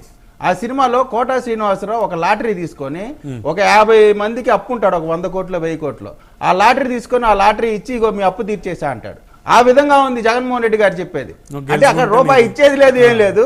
లాటరీ టికెట్ ఇచ్చి ఇదే మీ అప్పు తీర్చా, ఈ 100 కోట్ల అప్పు తీర్చా అన్నాడు. అంటే వీళ్ళు చెప్పే దాంట్లో సంక్షేమం ఇప్పుడు ఉంది, అప్పుడు ఉంది, ఇక ముందు కూడా ఉంటది. సంక్షేమం లేకపోవడం ఏ ప్రభుత్వం చేయదు. ఖచ్చితంగా ప్రభుత్వ బాధ్యత వృద్ధుల్ని ఆదుకోవటం కానీ, పేద విద్యార్థులను ఆదుకోవటం కానీ రాజ్యాంగంలో స్పష్టంగా పొందుపరిచారు. కాబట్టి ఇదేదో వీళ్ళు మాత్రమే కనిపెట్టినట్టు, ఇంత మటుకి భూ ప్రపంచంలో భారతదేశంలో ఎవరు సంక్షేమం ఇవ్వనట్టు ఊరికే కథలు చెప్తున్నారు. 1 2 అదనంగా ఇచ్చి ఉండొచ్చు. అది కూడా ఎంతవరకు ఇచ్చారు? వీళ్ళు స్పష్టంగా మోసం చేశారు. మీరు అంతకు ముందర ఎట్లా చేసేవాళ్ళు? ఫీజు రియంబర్స్మెంట్ కాలేజీకి ఇచ్చేవాళ్ళు. ఈ రోజున డైరెక్ట్ గా ఇంటికి. అంతకు ముందర స్కూల్ యూనిఫామ్ అంటే 4 జతలు ఇచ్చేవాళ్ళు. ఈ రోజున 2 జతలే ఇస్తున్నారు. అంటే ఎక్కడో ఒక చక్కర కట్ చేసుకుంటూ వస్తున్నారు. 15,000 అన్నది 13,000 చేశారు. పీజీ విద్యార్థులకి స్కాలర్షిప్లే తీసేశారు. ఎప్పుడన్నా భారతదేశ చరిత్రలో పీజీ విద్యార్థులు చదువుకోకుండా వాళ్ళ స్కాలర్షిప్ తీసేది ఉందా? మరి ఈ రోజున ఆయన తీసేశారు. అంటే పేదలు డిగ్రీ దాటి చదువుకోవడానికి అవకాశం లేకుండా చేశారు. అంటే ఈ సంక్షేమం అనేది నేతి బీరకాయలో నెయ్యి ఉన్నంత నిజం. ఇక అభివృద్ధి సంగతి చెప్తే మనం ఎంత తక్కువ మాట్లాడుకుంటే ఆంధ్రప్రదేశ్ గురించి అంత మంచిది. పక్క రాష్ట్రాలు కూడా నవ్వుకుంటా ఉన్నారు. ఓకే జగనన్న వదిలిన బాణం ఉంది ఇప్పుడు షర్మిల గారు. ఇప్పటికీ ఆవిడ జగనన్న వదిలిన బాణం కాకుండా ఇప్పుడు కాంగ్రెస్ విల్లుగా తయారయ్యారు. దానివల్ల మీకు ఏమన్నా వచ్చే నష్టం ఉందా? మీరేమనుకుంటారు? మాకు షర్మిల గారు కానీ లేదు ఇంకా ఎన్ని పార్టీలు వచ్చినా మేము జనసేన ప్రస్తుతానికి కలిసి వెళ్ళబోతా ఉన్నాం. అందులో ఇంకా ఎవరైనా యాడ్ అవుతారా అవ్వరా అవన్నీ కూడా అధిష్టానానికి సంబంధించిన నిర్ణయాలు. కాబట్టి మాకు ఎంతమందిన రానిండి. ఇప్పుడు జగన్మోహన్ రెడ్డి గారు గబగబా లేచి ఒక టీముని రెడీ చేసుకున్నారు. కేఏ పాల్ని, శ్రీరెడ్డిని, పంచప్రభాకర్ని, ఇంకా కొంతమంది 3rd గ్రేడ్ ఫీలర్స్ మొత్తాన్ని పెట్టుకొని ఈ రోజు షర్మిల గారి మీదకి వదిలారు. ఇప్పుడు షర్మిల గారి మీదకి ఆ బాణం మీదకి ఈ బాణాలు వదులుతున్నారు. 1 నిమిషంలోనే వాళ్ళ అఫీషియల్ ట్విట్టర్లో వైసీపీ అభిమానుల దాంట్లో ఏమని చెప్తారు? జగన్మోహన్ రెడ్డిని కలవబోతున్న వైఎస్ షర్మిల. 5 నిమిషాల్లో అట్ట కలిసి రాగానే వెంటనే అనిల్ కుమార్ గారి ఇంటి పేరుతో ఎం షర్మిల అని పెట్టారు. అంటే అదైపోయింది. అదైపోయిన తర్వాత ఈ రోజున షర్మిల అని టార్గెట్ చేస్తుంది వేరే పార్టీలు కాదు, వేరే వ్యక్తి కాదు. జగన్మోహన్ రెడ్డి గారి టీము, జగన్మోహన్ రెడ్డి గారే స్వయంగా ఆమెను టార్గెట్ చేస్తున్నారు. ఎందుకు టార్గెట్ చేస్తున్నారంటే వాళ్ళ కుటుంబ సమస్య, వాళ్ళ కుటుంబ సమస్య. జగన్మోహన్ రెడ్డి గారి రాజకీయ ప్రస్థానం అంటే రాజశేఖర రెడ్డి గారు చనిపోయిన దగ్గర నుంచి చూసుకుంటే సింపతి సింపతి సింపతి. ఇక అది దాని మీద జనాల భావోద్వేగాన్ని, ఆయన సమస్యని ప్రజల సమస్యలాగా జనాలకు చిత్రీకరించి ఆ సమస్యల నుంచి కాపాడుకోవడానికి ఆయన ఒక విక్టిమ్ కార్డు వేయటంలో జగన్మోహన్ రెడ్డి గారు సిద్ధహస్తులు. చనిపోయిన క్రమంలో ఎమ్మెల్యేలని భావోద్వేగానికి గురి చేసి ఉత్తరం రాపించుకొని ముఖ్యమంత్రిని చేయమన్నారు. అది కుదరలేదు. కుదరకపోతే మా నాన్న చనిపోయిన వాళ్ళందరినీ నేను ఓదార్చాలని చెప్పారు. నిజంగా మీరు మాట తప్పని మడవి తిప్పని వాళ్ళైతే చనిపోయిన ప్రతి కుటుంబాన్ని జగన్మోహన్ రెడ్డి గారు పరామర్శించారా లేదా చెప్పమనండి నారాయణమూర్తి గారిని. అది చేయలేకపోయారు. కాంగ్రెస్ పార్టీ ఆ రోజు చెప్పింది, మీ అందరిని పిలిచి ఒక చోటకి పిలిచి మీరు వారిని ఓదార్చండి, తప్పులేదు, లేదు వేరే నియోజకవర్గాలకు వెళ్తే వాళ్ళకి చెప్పాలండి. వాళ్ళ అంతర్గతంగా జరిగిన విషయాన్ని వాళ్ళ సమస్యని ప్రజల సమస్యగా రుద్ది ఆ సింపతి బేస్ గా జరిగారు. మళ్ళీ జగన్మోహన్ రెడ్డి గారు ఎలక్షన్లకు ముందు బాబాయ్ గారు చనిపోగానే చంద్రబాబు నాయుడు గారిని నారాసుర రక్త చంద్రబాబు నాయుడు గారి మీద నింద వేశారు. కోడికత్తి సీను సమస్య వచ్చినప్పుడు దాన్ని చంద్రబాబు నాయుడు గారి మీదకి ఏదో బేకరీ అతన్ని తెలుగుదేశం పార్టీకి అంటగట్టారు. తీరా చూస్తే బొత్స సత్యనారాయణ వల్ల మేనలోడ్ అని తెలుస్తా ఉంది. అంటే ఈ సింపతి గెయిన్ మీద రాజకీయాలు చేద్దామనే ప్రయత్నం. మళ్ళీ ఒకసారి ఎలక్షన్లు 3 నెలలు ఉందనంగా మళ్ళీ కుటుంబాన్ని ఎవరు చీల్చారు? ఎందుకు చీలుస్తారు? మీ సొంత చెల్లిని చీల్చే అవకాశం వాళ్ళకి ఎందుకు వస్తుంది? ఆ సమస్యకి సమాధానం చెప్పండి. కాబట్టి మీకు మీ కుటుంబంలో ఉన్న సమస్యల్ని ప్రజల సమస్యగా చిత్రీకరించి తద్వారా రాజకీయ లబ్ధి పొందుదామనేటువంటి జగన్మోహన్ రెడ్డి గారి ఆటలు ఆంధ్రప్రదేశ్ ప్రజలు అర్థం చేసుకున్నారు. ప్రజలకు కావాల్సింది నిజమైన ధర్మమైన పాలన. ఈ రోజున అంగన్వాడీలు రోడ్ల మీద అంగన్వాడీలు బాధపడతా ఉంటే రోడ్ల మీద ఉంటే వాళ్ళ సమస్య పరిష్కరించడానికి టైం ఉండదు. మున్సిపల్ కార్మికుల సమస్యలు తీర్చడానికి టైం ఉండదు. నెల ఉద్యోగస్తులకు జీతం ఇవ్వడానికి టైం ఉండదు. ఇవన్నీ ఉండవు. కానీ ఎన్నికల్లో ఎక్కడ మనుషులు ఎక్కడ మార్చాలా, ఉన్న వాళ్ళని ఎలా తీసేయాలా, రాజకీయ లబ్ధి అధికారం వ్యామోహం తప్ప వైఎస్ఆర్ కాంగ్రెస్ పార్టీకి ఇంకో ఎజెండానే లేదు. పక్క రాష్ట్రానికి వచ్చి మాజీ ముఖ్యమంత్రి గారు ఒక తల్లి గారిని కలిశారు. విజయమ్మ గారిని కలవడానికి 2 సంవత్సరాలు పట్టిందండి. ఇక వాళ్ళ కుటుంబాల విషయం మనం అనకూడదు. వాళ్ళు ఎప్పుడైనా విల్సన్ గారు మీరు ఇందాక సమ్ టెక్నికల్ ఇష్యూ వచ్చింది. నారాయణమూర్తి గారు మీ దగ్గరికి వస్తాను. మీరు చాలా బ్రీఫింగ్ ఇవ్వాలి. నారాయణమూర్తి గారు వస్తాను. విల్సన్ గారు వాయిస్ కూడా విని మీ దగ్గరికి వస్తాను. విల్సన్ గారు ఇందాక నాకు బ్రేక్ ఏదో ప్రాబ్లం వచ్చింది. చెప్పండి. నేను ఏమంటానంటే ఇప్పుడు మీరు షర్మిల గారి వ్యవహారం, నాకు తెలిసి షర్మిల గారు మరోసారి సెల్ఫ్ గోల్ వేసుకున్నారు. అంటే నేను తెలంగాణ సరే నాది మెట్టినీళ్ళు, నాకు తెలంగాణ నుంచి పోటీ చేస్తాను అంటే ఆమెకి ఒక రాజశేఖర రెడ్డి గారి లెగసీని మొత్తం అవమానిస్తూ ఒక పాలేరులో ఒక సీట్ ఇవ్వాల ఆ మనిషికి. ఎందుకు ఇవ్వలేదు సీటు? ఇప్పుడు ఏదో వాళ్ళకి ఏదో జగన్ పడదనో లేకపోతే కారణాలు ఏంటో ఏమైనా కావచ్చు, ఆమె ఆంధ్రప్రదేశ్ నుంచి రాజకీయం చేయమని అంటారు. అంటే ఆంధ్రప్రదేశ్ లో ఆమెకి లెగసీ అనేది ఉంటే ఖచ్చితంగా ఆంధ్రప్రదేశ్ కి వచ్చేది. మరి ఎందుకు జగన్మోహన్ రెడ్డి గారితో మా అన్న అక్కడ రాజన్న రాజ్యం నడుపుతున్నాడు, ఇక్కడ నేను నడుపుతాను కదా, మా నాన్న వారసత్వం కోసం కదా వచ్చింది తెలంగాణ, ఆమెకి తగ్గ కారణం చూపించరా.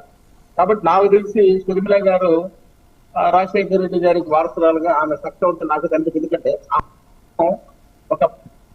ఒక బలహీనతకి నిదర్శనంగానే కనిపించింది. ఎందుకంటే ఒక రాజకీయ నాయకులకి ఒక స్థిత ప్రజ్ఞత ఉండాలి. నేను తెలంగాణలో ఉండండి, మీరు తెలంగాణలో పోరాటం చేయండి. అది వదిలేసి మళ్ళీ ఆంధ్రప్రదేశ్ కంటే కాంగ్రెస్ పార్టీ శుద్ధ రాజకీయాలు ఈ విధంగా ఉంటాయి. కాంగ్రెస్ పార్టీకి ఏంటంటే ఒక స్టాండర్డ్ పాలిటిక్స్ ఉండదు. అక్కడ అవమానించబడింది. అక్కడ వాళ్ళు అంతకుముందు చెప్పారు జగన్మోహన్ రెడ్డి జైల్లో పెట్టింది కాంగ్రెసే అన్నారు.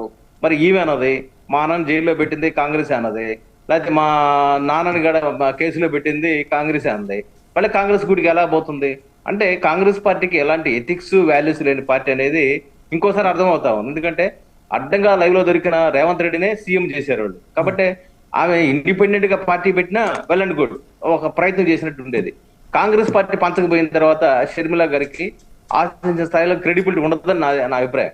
కాబట్టి ఇక్కడ ఆమె వచ్చినా ఉపయోగం ఉండదు, వైసీపీ వచ్చినా ఉపయోగం ఉండదు, తెలుగుదేశం పార్టీ వచ్చినా ఉపయోగం ఉండదు. ఏదైనా భారతీయ జనతా పార్టీ మిత్రత్వంతో ఎవరైనా వచ్చినా మళ్ళీ ఢిల్లీ వైపు వీళ్ళంతా భారతీయ జనతా పార్టీ నాయకత్వంతో ఖచ్చితంగా ఆంధ్రప్రదేశ్ కి మేలు జరుగుతుంది తప్ప ఈ ఇతర పార్టీలతో జరగవనేది మాకున్న అభిప్రాయము. అందుకే 175 నియోజకవర్గాల్లో కూడా బీజేపీ పోటీ చేయాలనేది మేము ఒక స్టాండ్ తీసుకుని ముందుకెళ్తున్నాం. ఇక పొత్తుల వ్యవహారం అంటే అది ఆంధ్రప్రదేశ్ ప్రజల ప్రయోజనం దృష్ట్యా ఏ నిర్ణయం తీసుకుంటారనేది కాలం తెలియజేస్తుంది. అందుకే నేనేమంటే ఒక రాష్ట్ర ప్రయోజనం కాపాడాలంటే అది ఒక నేషనల్ పార్టీ ద్వారా సాధ్యమవుతుంది, అది కూడా భారతీయ జనతా పార్టీ ద్వారా సాధ్యమవుతుంది నేను బలంగా చెప్పదలుచుకున్నాను. రైట్. అదే అనుకుని షర్మిల గారు నేషనల్ పార్టీలో జాయిన్ అయ్యారు అనుకోవచ్చు, కాంగ్రెస్ పార్టీలో. మీరు మీరు లేదు కదా, మీరు మీరు అవమానించే ఇస్తానన్న పార్టీ కదా. కాదండి, తిరుపతి ఇప్పుడు వేదికగా మోదీ గారు రాజశేఖర్ నుంచి రెడ్డి గారి కూతురైతే కాదు, తిరుపతి వేదికగా మన మోదీ గారు వచ్చి అంటే ప్రత్యేక హోదా ఇండిపెండెంట్ ఆంధ్రుల హక్కు అని అన్నారా లేదా? ఈ తండ్రి మీద అన్నారా లేదా? రాజ్యసభలో ఏం జరిగింది? మాజీ ఉపరాష్ట్రపతి వెంకయ్య నాయుడు గారు స్వయంగా 10 కాదు 15 ఏళ్లు ప్రత్యేక హోదా కావాలని మాట్లాడారు. అదంతా ప్రజలు విన్నారు. మీరు మాట్లాడిన మాటలు మీకే గుర్తులేవు, మీరు చేసిన వాగ్దానాలు మీకే గుర్తులేవు. మీరు ఇప్పుడు national party, normal party, state party, Sharmila ఇక్కడి నుంచి పోటీ చేయకూడదు, తెలంగాణలో ఉంటే బాగుంటుందని చెప్తున్నారు. మీరైతే గుజరాత్ నుంచి వారణాసి వెళ్ళి మీరు పోటీ చేయొచ్చు, పాపం షర్మిల తెలంగాణ నుంచి ఆంధ్రాకి వెళ్ళి పోటీ చేయకూడదా? ఇదే న్యాయం? ఆమె చెప్పింది కదా, భారతీయ పౌరులు చెప్పింది కదా. ఓకే, ఒక్క నిమిషం. అంటే కాదు, నారాయణమూర్తి గారు, నారాయణమూర్తి గారు కేసు పెట్టిందన్నారు.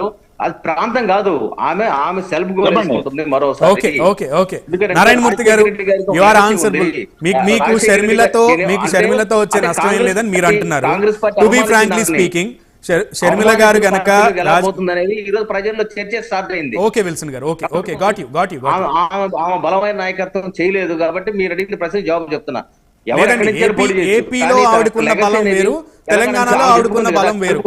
తెలంగాణలో ఆవిడకున్న బలం వేరు. రేపొద్దున ఇప్పుడు బీజేపీ నాయకుడు ఎవరు వచ్చి నుంచున్నా, షర్మిల వచ్చి నుంచుంటే బీజేపీ వెంట వచ్చే జనానికంటే పవన్ కళ్యాణ్ లేకుండా షర్మిల వెంట వచ్చే జనం ఎక్కువ మంది ఉండొచ్చేమో బహుశా.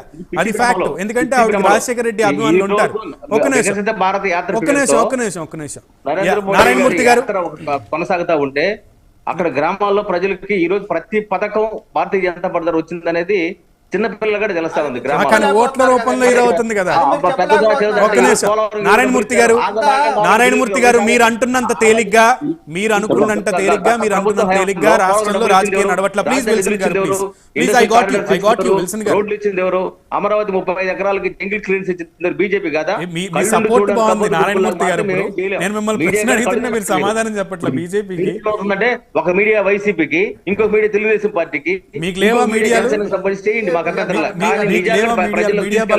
ప్రజలు తీసుకెళ్తే నిజాలు తీసుకుంటారు. నిలబడితే అంటే రాజకీయాలు చేసుకోవచ్చు, కానీ ఆమె చేసింది. నారాయణమూర్తి గారు, మీరు అనుకున్నంత తేలిగ్గా, మీరు చెప్పినంత తేలిగ్గా రాష్ట్రంలో షర్మిల గారు వస్తే ఏం మార్పు ఉండదు అన్నంత తేలిగ్గా అయితే లోకల్గా గ్రౌండ్ లెవెల్లో అలా అయితే లేదని నేను అనుకుంటున్నా బహుశా. ఎందుకంటే పర్టికులర్గా ఆవిడకి తెలంగాణలో ఉన్న పట్టు వేరు, ఆంధ్రాలో ఉన్న పట్టు వేరు. 12 ఏళ్ల క్రితం అన్నయ్య జైల్లో ఉంటే కాలినడకన 3200 కిలోమీటర్లు నడుస్తూ పార్టీని నిలబెట్టినటువంటి మనిషి ఎవరైనా ఉన్నారా వైసీపీ పార్టీలో అంటే అప్పట్లో షర్మిల గారే ఉన్నారు. సో ఆ పార్టీ క్యాడర్ అంతా, లేదంటే ఆ పార్టీలో ఉన్నటువంటి అప్పుడు ఆమె తిరిగినప్పుడు సన్నిహితంగా ఉన్నటువంటి నాయకులందరూ కూడా ఆవిడ వెంట నడిచేటువంటి పరిస్థితి లేకపోలేదు. అండ్ దట్టు ఆవిడ అడుగు పెట్టక ముందే ఇక్కడ ఉన్నటువంటి కొంతమంది నాయకుల్లో, ముఖ్యంగా రాజధాని ప్రాంతం అని ఎవరైతే అనుకుంటున్నామో ఆ ప్రాంతంలో గెలిచినటువంటి మంగళగిరి ప్రాంత ఎమ్మెల్యే వైసీపీ నుంచి ఆళ్ల రామకృష్ణారెడ్డి, వైసీపీ నుంచి వైఎస్ఆర్టీపీ అధ్యక్షురాలు షర్మిల, అప్పటికి ఆవిడ కాంగ్రెస్లో జాయిన్ అవ్వాలి. సో అధ్యక్షురాలు షర్మిల వెంట నడుస్తానని చెప్పి ఆయన ప్రకటించారు. ఇంకొంతమంది ఆవిడ వెంట నడిచే అవకాశం ఉంది. సో దాన్ని మీరు ఎలా డిఫెండ్ చేసుకుంటారు? ఎంత తేలిగ్గా చెప్పొద్దు, ఆవిడ వల్ల మాకేమీ నష్టం జరగదు అని అయితే చెప్పొద్దు. Right, please. నష్టం జరగదు కాబట్టి జరగదని చెప్తున్నా. అంత తేలిగ్గా ఉంది. ఎందుకంటే రేపు పొద్దున ఎలక్షన్స్ అయిన తర్వాత చేతులు కాలేక ఆకులు పట్టుకుంటానంటే నేనేం అనలేనండి. మీరు మీ అందరికీ జనం చాలా ఈజీగానే తీసుకుంటున్నారు. ఎందుకంటే ప్రజల గుండెల్లో ఉన్న పార్టీ జగన్మోహన్ రెడ్డి గారిని ప్రతి ఒక్కరు కూడా బీసీ, ఎస్సీ, ఎస్టీ, నేను బీసీని, నాకు ఇవాళ జగన్మోహన్ రెడ్డి గారు మరి నవరత్నాలకి చైర్మన్ అయితే నేను ఎగ్జిక్యూటివ్ వైస్ చైర్మన్ ఈ పార్టీలో, ఈ గవర్నమెంట్ లో. మరి నేను బీసీని, నేను పార్టీ పెట్టినప్పటి నుంచి కూడా అధికార ప్రతినిధి వీళ్ళందరితో కూర్చున్నా. నేను ఎగ్జిక్యూటివ్ వైస్ చైర్మన్ నుంచి పార్టీ పెట్టినప్పటి నుంచి కూడా నేను ఏదైతే ఫిర్యాదుల విభాగం ఉందో, గ్రీవెన్స్ సెల్ ఉందో, ఆ గ్రీవెన్స్ సెల్ కి అధ్యక్షుడు నేను. తర్వాత గవర్నమెంట్ వచ్చిన తర్వాత కూడా నేను మళ్ళీ రీఅపాయింట్ చేశారు. నేనేమంటానంటే కష్టపడి పనిచేయడం ఆ తత్వం జగన్మోహన్ రెడ్డి గారిది, అదే మాకు నేర్పుతారు. మేము కూడా అట్లా కష్టపడి పనిచేయడం 24 గంటలు. ఇప్పుడు నేను మార్నింగ్ నుంచి ఒక 6 వీడియో 6 డిబేట్లో పార్టిసిపేట్ చేస్తుంటా. పొద్దున్న నుంచి నేను ఇక్కడ ఏదైతే సాధికార యాత్ర ఉందో, బస్సు యాత్ర జరుగుతుంది కదా ఇప్పుడు రాష్ట్రం అంతా, బీసీ, ఎస్సీ, ఎస్టీ మైనార్టీలందరికీ కూడా సామాజిక సాధికారత ఏదైతే చేశారో దాని గురించి నార్త్ లో, విశాఖపట్నం నార్త్ లో విశాఖపట్నం నార్త్ లో జరుగుతా ఉంది. దానికి నేను ఉత్తరాంధ్రలో ఆ బస్సు యాత్ర చూసే కార్యక్రమం కూడా నాకు బాధ్యత ఇచ్చారు. కానీ అక్కడ ఉన్న నాయకులే మారుతున్నారు పార్టీలు. నేనేమంటానంటే ఇప్పుడు మనుషులు పార్టీలు మారుతున్నారు అంటే ఇప్పుడు మరి అలా అంటే ఆ రోజు చంద్రబాబు నాయుడు గారు కాంగ్రెస్ నుంచి తెలుగుదేశాన్ని మారారు. ఫస్ట్ ఎప్పుడైతే చంద్రగిరిలో ఓడిపోయిన తర్వాత కాంగ్రెస్ నుంచి తెలుగుదేశం మారారు. నేనేమంటానంటే ఇవాళ మార్పులు ఒకే ఏదో ఆశతో కొంతమంది వెళ్ళొచ్చు చేయొచ్చు, కానీ ఇవాళ డైరెక్ట్ గా ప్రజలంతా కూడా జగన్మోహన్ రెడ్డి గారితో మమేకమై ఉన్నారు, డైరెక్ట్ గా కనెక్ట్ అయి ఉన్నారు. ఏ ఒక్కరూ రికమెండేషన్ అవసరం లేదు, ఏ ఒక్కరూ ప్రోత్సాహం అవసరం లేదు, ఏ ఒక్కరూ ఆపలేరు, పథకం రావడానికి ఆపలేరు, వచ్చేదానికి కూడా రికమెండేషన్ అవసరం లేదు. ఇంతకుముందు పెన్షన్ రావాలనుకోండి అనేక రకాల ఇబ్బందులు ఉండేవి. మార్నింగ్ వెళ్తే ఈవినింగ్ వరకు తీసుకునేది ఉండేది. ఇవాళ ఇంటికే వాలంటీర్ వ్యవస్థను తీసుకొచ్చి ఇంటికే తీసుకెళ్లే కార్యక్రమం జరుగుతుంది. వాలంటీర్ వెళ్ళి గ్రామ సెక్రటరీ, వార్డ్ సెక్రటరీలు వాళ్ళకి అప్లై చేసి అప్లోడ్ చేసే కార్యక్రమం జరుగుతూ ఉంది. అంటే ఒక వ్యవస్థను నిర్మించారు. అదేవిధంగా కరోనా వచ్చినప్పుడు ఆ వ్యవస్థ గురించి ఏదైతే వాలంటీర్ వ్యవస్థ, గ్రామ వార్డు సచివాలయ వ్యవస్థ గురించి ఇవాళ ఇతర దేశాల్లో కూడా మాట్లాడుకున్నారు, ఇంగ్లాండ్ వాళ్ళు కూడా మాట్లాడుకున్నారు. అవి ప్రజాసేవ వరకు ఉపయోగిస్తే పర్లా, ప్రజల్ని ఓట్ల కింద తరలించడానికి కూడా ఉపయోగిస్తారు. అదే కదా ఇప్పుడు ఓట్లు అంటే ఇప్పుడు ఓట్లు ఇవాళ చెప్తే వినే అంత ఇది లేదండి ఎవరు. ఇవాళ వాళ్ళకి అవగాహన ఉంది, కానీ మీరు చెప్తున్నారుగా మీడియా ఉంది. వాళ్ళు ప్రతి వీధిలో కూడా 50 ఏళ్లకు 100 ఏళ్ళకి వాళ్ళ సేవ చేయడానికి, వాళ్ళకి పథకాలు అందించడానికి అనుకూలంగా ఉంటుంది. టైం తక్కువ పట్టేటట్టుగా ఉంటుంది. వాళ్ళకి చాలా కాలం పట్టేది. ఇంతకుముందు మండల హెడ్ క్వార్టర్కి వెళ్ళాలంటే, జిల్లా హెడ్ క్వార్టర్కి వెళ్ళాలంటే ఇది అవసరమే లేదు. ఇవాళ అంతా సిస్టమ్ చాలా బాగా ఇంప్లిమెంట్ చేస్తా ఉన్నారు, ఇంప్రూవ్ అయింది. నేనేమంటానంటే ఇప్పుడు వీరంటితో జనం జగన్మోహన్ రెడ్డి గారితో మమేకమై ఉన్నారు. ప్రతి ఏదైతే పాదయాత్రలో ప్రతి ఒక్కరిని కలిసి ఏ విధంగా అయితే సలహాలు సూచనలు తీసుకున్నారో వాటిని అన్ని పరిగణన తీసుకొని అన్ని ఇంప్లిమెంట్ చేయడం జరిగింది. ఓకే, రాజకీయాల్లో ఇక ఇచ్చిన తర్వాత కూడా సరే మీరు అంటున్నటువంటి ఆ బీసీ ఎస్సీలో అంగన్వాడీలు ఉంటారు, మీరు అంటున్నటువంటి ఆ అణగారిన వర్గాల్లో మున్సిపల్ కార్మికులు ఉంటారు. సో వాళ్ళకి మీరు చేసిన జగన్మోహన్ రెడ్డి అంత మమేకమై ప్రజలతో ఉంటే వాళ్ళకి చేసినటువంటి న్యాయం ఏంటి? మీరు ఏదంటారు? బీసీలు మీరు ఏదైతే బీసీ సామాజిక వర్గాన్ని వెనకేసుకొచ్చి నేను బీసీ నాయకుడిని, నాకు ఇంత మంచి పొజిషన్ ఇచ్చారు, అలాగే మా నాయకులు బీసీ సామాజిక వర్గాన్ని అంతటా కూడా న్యాయం చేశారని చెప్తున్నారు. అంగన్వాడీలు ఎవరైతే ధర్నాలు చేస్తున్నారో 14-15 రోజుల నుంచి ధర్నాలు చేస్తున్నారు, వాళ్ళు దీక్షలు చేస్తున్నారు, వాళ్ళలో బీసీలు ఎస్సీలు ఎస్టీలు లేరా? అలాగే మున్సిపల్ కార్మికులు ఎవరైతే ఉన్నారో వాళ్ళలో బీసీలు ఎస్సీలు ఎస్టీలు లేరా? వాళ్ళందరినీ ఎందుకు అంతే ఉదాహరణ స్వభావంతో జగన్మోహన్ రెడ్డి హక్కును చేర్చుకోలేకపోతున్నారు? వాళ్ళ ఎన్నికల హామీని మాట్లాడారు. సెక్రటరియట్ లో బొత్స సత్యనారాయణ గారు, మా బీసీ మంత్రి విద్యాశాఖ మంత్రులు, ఆయన తర్వాత కమిటీ ఏర్పాటు చేసి వాళ్ళందరినీ సంఘాలందరినీ పిలిపించారు. సుదీర్ఘంగా వాళ్ళతో మంత్ర ఏదైతే మాటలు ప్రజాస్వామ్యంలో ఏ సమస్య అయినా సరే చర్చల ద్వారానే సాధ్యం అవుతుంది తప్ప ఇంకోటి చేసి సాధ్యం కాదు. అయితే మిగతా సమస్యలను కూడా బంగాలతో మాట్లాడి వాళ్ళ అభిప్రాయాలను తీసుకొని సూచనలు వాటికి అనుగుణంగా ఏ విధంగా అయితే సమస్యలు దీంట్లో కూడా సెక్రటరియట్ లో సజ్జల రామకృష్ణారెడ్డి గారు, బొత్స సత్యనారాయణ గారు, వీళ్ళందరూ కూడా కమిటీ సిఎస్ గారు వీళ్ళంతా కూర్చొని మాట్లాడి వాళ్ళ సూచనలు సలహాలు తీసుకున్నారు. కష్టం ఏంటో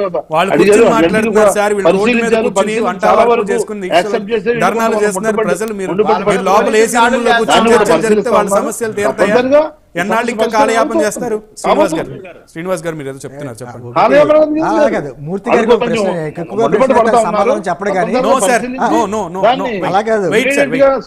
కార్యక్రమం చేస్తా ఉన్నారు.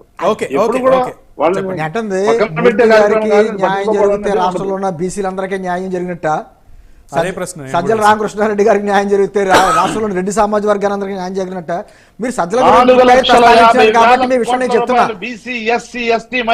నా ప్రజలు అనాలి సార్, నా ప్రజలు అనాలి తప్ప నా బీసీ నా ఎస్సీ నా ఎస్టీ అనకూడదు. ఎప్పుడైనా సరే సజ్జల గారి గురించి మీరు మాట్లాడారు కాబట్టి చెప్తున్నా. సజ్జల గారు ముఖ్యమంత్రి గారికి సలహాదారులు, ఆయన బయటకు వచ్చి ప్రెస్ మీట్ జన్మభూమి పెట్టడం కమిటీ ఏంటి? లేదా దోపిడీ ఆయన వచ్చి చేసే ప్రెస్ బీసీ మీట్ న్యాయం పెట్టడం కాదండి. అర్థం అవట్లా. డైరెక్ట్ గా వాళ్ళ నేను అంటే జేబుల్లోకి వెళ్తే సజ్జల ఒక గారు తాతలకి, బయటకు వచ్చి ప్రెస్ మీట్ అక్క చెల్లెమ్మలకి పెట్టడం ఏంటి? వాళ్ళ సజ్జల గారు జేబుల్లోకి వీళ్ళు వెళ్తే సజ్జల అని వాళ్ళకి అడుగుతున్నా. ప్రతిసారి వాళ్ళకి మిమ్మల్ని అడుగుతున్నా క్వశ్చన్ ఈ రోజున. వాళ్ళకి నేను దేవుడు ఎన్ని అక్కలేదు మూర్తి గారు, దేవుడు మీకు ఒకటే విషయం చెప్తున్నా. రైతు తూర్పుగోదావరి భరోసా జిల్లాలో దేవుడు ఒక దళితుల్ని హత్య చేసి డోర్ డెలివరీ చేసిన వ్యక్తి నేనే హత్య చేశానని చెప్పిన ఎమ్మెల్సీని మీ పార్టీ నుంచి డిస్మిస్ చేశారని చెప్పి లెటర్లు ఇచ్చేశారే. అదే వ్యక్తి మన కాకినాడ సభలో పక్కన కూర్చోబెట్టారు ముఖ్యమంత్రి సార్ ఒక్క నిమిషం దీని అసలు నారాయణమూర్తి గారు ప్రతి జిల్లాకి మీరు ఒక మాట్లాడితే డైరెక్టర్ ఇచ్చి రాష్ట్రం మొత్తం మీద రాష్ట్రంలో ఉన్న బీసీలు ఇంత 50 పెద్ద ఆరు ఎత్తున చేశారు, మీరు మహిళలు పట్టుకోట్లా. 50% దాంట్లో ప్రోత్సాహిస్తే అది విల్సన్ గారు న్యాయం వస్తున్నారు, జరిగినట్టు. వస్తున్నారు మీ దగ్గర. బీసీ, మీరు ఎస్సీ, పైన మా మాట ఎస్టీ, వినరు. మైనారిటీలకు న్యాయం మేము జరిగినట్టు. మాట్లాడేటప్పుడు సార్, అందరూ way of- వస్తారు. way of- మీరు way of మాట్లాడేటప్పుడు explaining. మేము సభలకు silent గా వచ్చే ఉండాలి. వాళ్ళు వాళ్ళే ఎలా స్వతహాగా వస్తా ఉన్నారు. ఇవాళ యువగళం సభ కంటే కూడా పెద్ద సభలు జరుగుతా ఉన్నాయి. అంటే- ముఖ్యమంత్రి గారు రాకుండానే అందుకే మా మా మాట బీసీ, ఎస్సీ, వినపడట్లేదా? లేకపోతే ఎస్టీ వినపడి మంత్రులు వినపడి జరుగుతా ఉన్నాయి. మాకు చెప్పండి. పెద్ద సభలు. మీ ప్రతి రేపు మీరు కూడా సభకి- రండి. మీ ప్రతి నార్త్లో సభకి విశాఖపట్నంలో యువగళమే జరుగుతుంది, నేను చూపిస్తాను మీకు. స్ఫూర్తి లాగుంది మీరు దగ్గర మీకు. నుండి చూపిస్తాను. యువగళం ఎంతమంది మిమ్మల్ని బాగా వచ్చారో. disturb ఎలా చేస్తున్నట్టుంది. వచ్చారో. రండి మీరు. విల్సన్ గారు ఏదైతే వాలంటీర్ యోగాలో మిమ్మల్ని నిద్రపోని ఇట్లా లోకేష్ గారు తప్పించి వైసీపీ అబ్బా అంటున్నట్టుంది. సక్సెస్ఫుల్ అవుతున్నాయి. ఒక్క నిమిషం వాలంటీర్ వాళ్ళు రోడ్ల మీదకి వస్తా ఉన్నారు. Okay okay okay okay Wilson గారు మీరు ఏదో చెప్పబోతున్నారు. మూర్తి గారు ఇంకా ఆయన నవరత్నాల వైస్ చైర్మన్ ఉన్నారు కాబట్టి ఆయన చెప్పుకోక తప్పదు. ఎస్ నేను సంక్షేమ రంగంలో జగన్మోహన్ రెడ్డి గారు భారతదేశంలో చాలా ముఖ్యమంత్రులుగా చేయనివి చాలా చేశాడు. కానీ అదే సమయంలో ఆంధ్రప్రదేశ్ కి జగన్మోహన్ రెడ్డి గారు ఏ ముఖ్యమంత్రి చేయనంత నష్టంగా చేశాడు. ఇది ఓపెన్ గా నేను చెప్పగలను. ఎందుకంటే అమరావతిని ఎవరు పడకేయించమన్నారు? కారణం ఏంటి? ఆంధ్రప్రదేశ్ ఇండస్ట్రీస్ రాకుండా ఎందుకు ఆపారు? తర్వాత SC corporation, BC corporation, minority corporation Delhi నుంచి ఇచ్చే డబ్బులు, ఎన్ఎస్ఎఫ్డిసి, ఎన్ఎస్కేఎఫ్డిసి, ఎన్బిఎఫ్డిసి ఇవన్నీ ఢిల్లీ నుంచి ఇచ్చే డబ్బులు కూడా ఎందుకు ఆపారు? దీనికి సమాధానం ఆయన దగ్గర ఉండదు. ఎందుకంటే అలా సినిమాలో కోడి కట్టేసి కేంద్రం కూడా దీంట్లో చర్యలు ఎందుకు తీసుకోవాలి. నేను చెప్తాను. ఎక్కడో ఇదే కప్పు అనుకో, అభివృద్ధిలో ఇదే చారు అనుకో, నారాయణ గారు ఆయన కంప్లీట్ చేయనివ్వండి. ఇదే చారు అనుకో, ఇదే విల్సన్ గారిని కప్పు మాట్లాడనివ్వండి అనుకో. సార్. ఇప్పుడు ప్రచారం. మీకు ఎంత 151 మంది ఎమ్మెల్యేలు వస్తే మాత్రం ఇంతలాగా డిఫెండ్ చేయాలి. దాని చుట్టూ తిప్పి ఒక్క నిమిషం. ఎస్సీ ఇది అసెంబ్లీ కార్పొరేషన్ కాదు. మూసేసినా మీకు అంత టైం ఇవ్వడానికి. వాళ్ళకి ఏం బాధ లేదు. చైర్మన్లు ఇచ్చారు. ఆయన అంతరాత్మకు తెలుసు చైర్మన్లు ఇస్తే డబ్బులు లేకుండా బీసీలకి ఏం ఉపయోగం నిధులు ఇవ్వలేదు. కాబట్టి దయచేసి నేనేమంటారంటే ఇప్పటికైనా ఈ 3 నెలలైనా సరే సంక్షేమ రంగంలో బీసీ ఎస్సీ కార్పొరేషన్లని మీరు బలోపేతం చేయండి. అమరావతిని కంటిన్యూ చేయండి, అది ప్రకటించండి. సార్ ఇప్పుడు ఎలా చెప్తారు? కాదండి విల్సన్ గారు, విల్సన్ గారు ఇప్పుడు చెప్పే మాట మీరు కేంద్ర ప్రభుత్వంలో అధికారంలో ఉండి ఎవరు మాట వెండు ఎవరికి చెప్తున్నారు సార్? మీరు ప్రజలకు ఏం చెప్పాలనుకుంటున్నారు? ఎలక్షన్స్ కి వచ్చి ఆయన బాగుపడతాడు. ఈ రోజు ఆయన సెల్ఫ్ గోల్ వేసుకుంటా ఉన్నాడు. ఎవరు చెప్పలేని పరిస్థితి. కాబట్టి ఓడిపోతే విల్సన్ సౌమ్యుడు ఎవరు బాధ పెట్టకుండా మాట్లాడుతూ ఉంటారు. విజయ్ గారు ఆయన కాదు, ఆయన పార్టీలో ఉన్న పెద్దలందరూ కూడా అట్లానే ఉన్నారు. ఇప్పుడు నేను ఒక విషయం చెప్తాను. ఇవాళ నేను ఒక బీసీ, విషయం ఎస్సీ, చెప్తాను. ఎస్టీ, మూర్తి గారు బీసీ, వస్తారు. నా ఎస్టీ, నా మూర్తి గారు వస్తారు మీ దగ్గరికి వస్తారు. ఇవాళ దేశంలోనే అన్నింటికంటే ఎక్కువ పరిశ్రమలు వచ్చి నేను చెప్పేది కాదు. ఎక్కడ వచ్చినాయి సార్?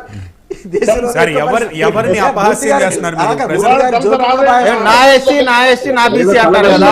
ఇవాళ ఆంధ్ర రాష్ట్రంలో ఎస్సీ, ఎస్టీ, బీసీల రాజకీయ మనుగడనే నిర్వీర్యం చేశారు. ఇవాళ మార్చిన ఎమ్మెల్యేలో చూడండి, ఎంపీల్లో చూడండి, మంత్రుల్లో చూడండి, ఎస్సీ, ఎస్టీ, బీసీలనే అత్యధికంగా స్థానచలనం చేయడం కానీ వాళ్ళకి టికెట్ నిరాకరించడం కానీ జరిగింది.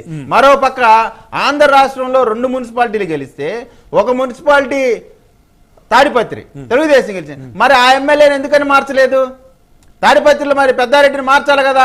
అంటే మీ సామాజిక వర్గానికి సంబంధించిన మీకు మాత్రం మనోభావాలు ఉంటాయి.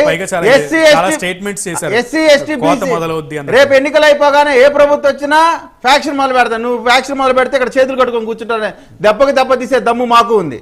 అంటే మీరు ఏ విధమైనటువంటి జనాలకి మెసేజ్ ఇవ్వబోతా ఉన్నారు? 108 నియోజకవర్గాల్లో ఎమ్మెల్సీ ఎన్నికల్లో తెలుగుదేశం పార్టీ గెలిచింది. ఆ నియోజకవర్గాల ఎమ్మెల్యేలుగా స్వయాన జగన్మోహన్ రెడ్డి గారు ఉన్నారు. పులివెందుల్లో కూడా తెలుగుదేశం పార్టీకి మెజారిటీ వచ్చింది. జగన్మోహన్ రెడ్డి గారిని మారుస్తారా? ఏ ప్రాతిపదికన ఉన్న వాళ్ళని మారుస్తున్నారు చెప్పగలుగుతారా? అంటే ఒక విధమైనటువంటి జనాల్లో అభద్రతా భావం ఎస్సీ ఎస్టీ బీసీల నాయకత్వాన్ని నిర్వీర్యం చేస్తూ ఈ రోజున అధికారం అనుభవించడానికి సజ్జల రామకృష్ణారెడ్డి గారు, విజయసాయి రెడ్డి గారు, మిథున్ రెడ్డి గారు, మాట్లాడతారంటే మీరు చెప్పేది అర్థం కాదు, ఆయన చెప్పేది అర్థం కాదు. మీ పార్టీ రిప్రజెంటేషన్ ఏంటి, ఆ విధానం ఏంటి అనేది ప్రజలకు తెలియదు. నారాయణమూర్తి గారు సీనియర్ పొలిటీషియన్, మీరు సీనియర్ ప్యానలిస్ట్ గా ఉన్నారు. ఈ విధానం కరెక్ట్ కాదు. ప్రతిపక్షాలని మాట్లాడేటువంటి అవకాశం ఇవ్వకుండా వాళ్ళు చెప్పేది ప్రజలకు తెలియకుండా చేయడం ఇదేం స్ట్రాటజీ నాకు అర్థం కావట్లా. From the beginning this is not the way. No no, మీరు వేరే డిబేట్ లో వేరే మోడరేటర్లు బాగా మిమ్మల్ని ఎంకరేజ్ చేస్తున్నారు, మీరు వేరే వేరే ఛానల్లో. మరి ఆ డిబేట్లలో ఈ రోజు ఏం మాట్లాడారో నాకు తెలియదు, కానీ this is not the way. మీరు మిగతా వాళ్ళకి మాట్లాడే అవకాశం ఇవ్వాలా, మీరు ఇవ్వకుండా మీరే మాట్లాడతానంటే that is not correct. That is not at all correct. No no no no, మీకు అవకాశం ఇస్తున్నాం సార్. మీకు అవకాశం ఇచ్చినప్పుడు మీరు చెప్పండి దయచేసి. వాళ్ళని చెప్పే విధానంలో మధ్యలో అడ్డుపడితే అట్లా, వాళ్ళు చెప్పేది అర్థం కాదు, మీరు మాట్లాడేది అర్థం కాదు. No use at the end of the day, no use అంటున్నా నేను. అలా వద్దు, నా డిబేట్ యూజ్ ఉండేటట్టు చేయండి. జగన్మోహన్ రెడ్డి గారి పరిపాలనలో మొదటి బాధితులు ఎస్సీ ఎస్టీ బీసీ మైనార్టీలే, చివరి బాధితులు ఎస్సీ ఎస్టీ బీసీ మైనార్టీలే. ఇందాక నారాయణమూర్తి గారు పెన్షన్ గురించి చెప్పారు, 200 రూపాయలు ఉన్న పెన్షన్ ని చంద్రబాబు నాయుడు గారు 1000 రూపాయలు చేశారు ఒకేసారి. 1000 రూపాయలు ఉన్న పెన్షన్ ని ఒకేసారి 2000 రూపాయలు చేశారు. వీళ్ళు 750 పెంచడానికి 4 సంవత్సరాలు పట్టింది, 3000 చేయడానికి 5 సంవత్సరాలు పట్టింది, 4.5 సంవత్సరాలు పట్టింది. 200 రూపాయలు ఉన్నది ముఖ్యమంత్రి అయిన వెంటనే 1000 రూపాయలు చేశారు. మీరు అది చెప్పండి. ఇందాక షర్మిలా గురించి చెప్తా ఉన్నారు. షర్మిలా గారిని మీరు రాజకీయ ప్రత్యర్థిగా చూస్తున్నారా, రాజశేఖర రెడ్డి గారి బిడ్డగా చూస్తున్నారా? దానికి సమాధానం చెప్పండి. జగన్మోహన్ రెడ్డి గారు ఎందుకు చేస్తామంటే 2019లో ఎలక్షన్ దగ్గరలో 2000 చేశారు. చెప్పడానికి మీరు సిగ్గుపడాలి. జగన్మోహన్ రెడ్డి గారు చెప్పిన తర్వాత మీరు పెంచారు. సిగ్గుపడాల్సింది మీరండి. మీరు పెంచింది 250 రూపాయలు సార్. అప్పుడు మీరు 250 రూపాయలు పెంచారు చెప్తా ఉన్నారు. 2000 రూపాయలు 200 ఉన్న పెన్షన్ 2000 చేసిన చంద్రబాబు నాయుడు గారికి విజయ్ గారు, ప్రజలకు తెలియని విషయం ఇది. మీరు మళ్ళీ ప్రస్తుతించి ఏదో చెప్దామని ప్రయత్నం కాకపోతే టైం వేస్ట్.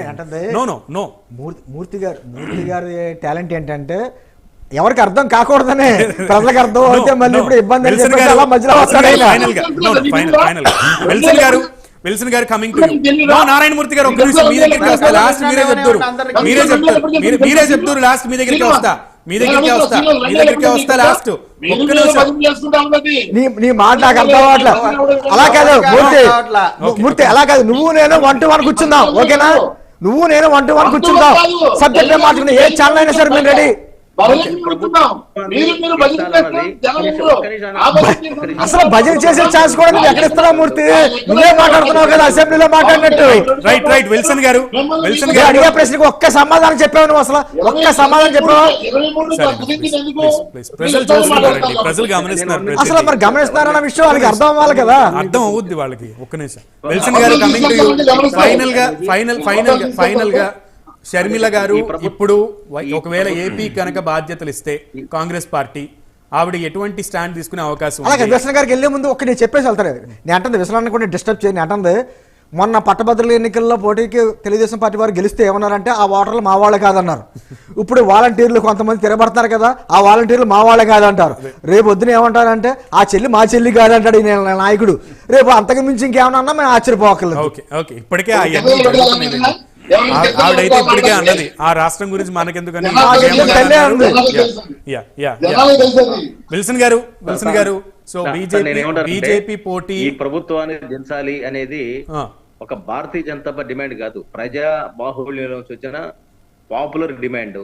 ఈ డిమాండ్ మేరకు ఖచ్చితంగా ఇంకా వాళ్ళకి 3 నెలలు ఉంది వాళ్ళు చేసిన తప్పులు సరిదిద్దుకోవడానికి. ఒక ఈ 3 నెలల లోపు కానీ వాళ్ళు కానీ ఆత్మ పరిశీలన చేసుకోగలిగితే. మీకు విషయం ఏంటంటే ఒకవేళ జగన్మోహన్ రెడ్డి ప్రభుత్వం దిగిపోతే అందులో సగభాగం బీజేపీ కూడా తీసుకోవాలి. ఏముండదు, బీజేపీ సహకరించింది గతంలో, తెలుగుదేశం పార్టీ కంటే సహకరించింది, ఇప్పుడు జగన్ సహకరిస్తుంది. భవిష్యత్తులో మేము ప్రభుత్వాన్ని స్థాపించాలనేది మా స్టాండ్, అందులో సందేహం లేదు. ఆ దిశగా మేము ముందుకెళ్తున్నాం. సంయుక్తంగానే ప్రభుత్వం వస్తుంది, మీరు ఎదురు చూడండి. విజయ్ గారు, సో ఇప్పుడు మీరు ఉమ్మడిగా వెళ్తున్నారు, కార్యాచరణ సిద్ధం చేశారు, తొందరలో ఫస్ట్ లిస్ట్ కూడా రిలీజ్ చేస్తాను అంటున్నారు. ఇప్పుడు జగన్మోహన్ రెడ్డి గారు ఆయన కూడా 2 లిస్టులు రిలీజ్ చేశారు, 3 లిస్టు మీద కాన్సన్ట్రేట్ చేస్తున్నారు. ఇప్పుడు వైఎస్ షర్మిల గారు కనుక ఏపీ బాధ్యతలు అప్పగించి ఏపీలో అడుగు పెడితే, మొన్ననే మీరు డీకే శివకుమార్ గారితో సపరేట్గా సమావేశం కూడా అయ్యారు. ఒకవేళ కలిసి వస్తే ఎట్లా ఉంటుంది పరిస్థితి, కలిసి రాకపోతే ఎలా ఉంటుంది పరిస్థితి? Single statement. వైఎస్ షర్మిల గారు కాంగ్రెస్ పార్టీకి ఉమ్మడిగా మీరు గతంలో ఇప్పుడు కలిసి కనుక పోటీ చేస్తే జనసేన తెలుగుదేశం కాంగ్రెస్ అవును. జనసేన తెలుగుదేశం కాంగ్రెస్ కలిసిద్దని నేను అనుకోవట్లేదు. ఓకే. తెలంగాణ కలవడానికి దానికి ప్రత్యేకమైన పరిస్థితులు ఉన్నాయి. అప్పుడు ప్రత్యేక హోదా ప్రజల ఇష్యూస్ మీద కలిసిన మాట వాస్తవం. ఓకే. ఆంధ్రప్రదేశ్ లో ఖచ్చితంగా జనసేన తెలుగుదేశం పార్టీ కలయికతో 140 నుంచి 160 సీట్లు గెలవబోతా ఉన్నాం ఖచ్చితంగా. ఎందుకంటే ఈరోజు రాష్ట్రంలో ప్రతి పౌరుడు ఓకే ఈ రెండింటి భాగస్వామ్యంతో కావాల్సిన ప్రభుత్వాన్ని కోరుకుంటా ఉన్నారు. చంద్రబాబు నాయుడు గారు శ్రీనివాస్ గారు.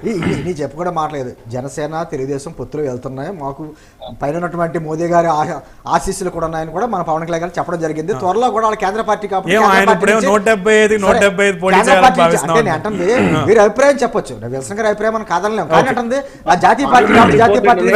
కానీ ఇక్కడ విషయం గమనించాలి, ఎవరో ఎన్ని పార్టీలని ఏదైనా కలవచ్చు కానీ అసలు ఏ పార్టీ కూడా వైఎస్ఆర్ కాంగ్రెస్ పార్టీతో పొత్తు పెట్టుకోదు. సింగిల్ గా వెళ్తాం కాదు, వాళ్ళు పెట్టుకోవాలనే పెట్టుకో.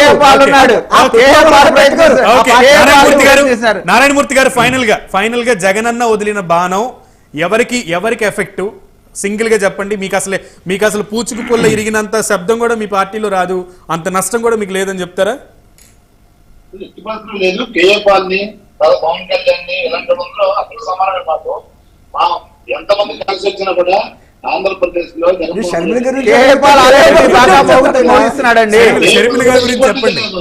కేపాల్ కంటే ఎక్కువ జోకులు వేస్తున్నావు మూర్తి. ఎప్పుడు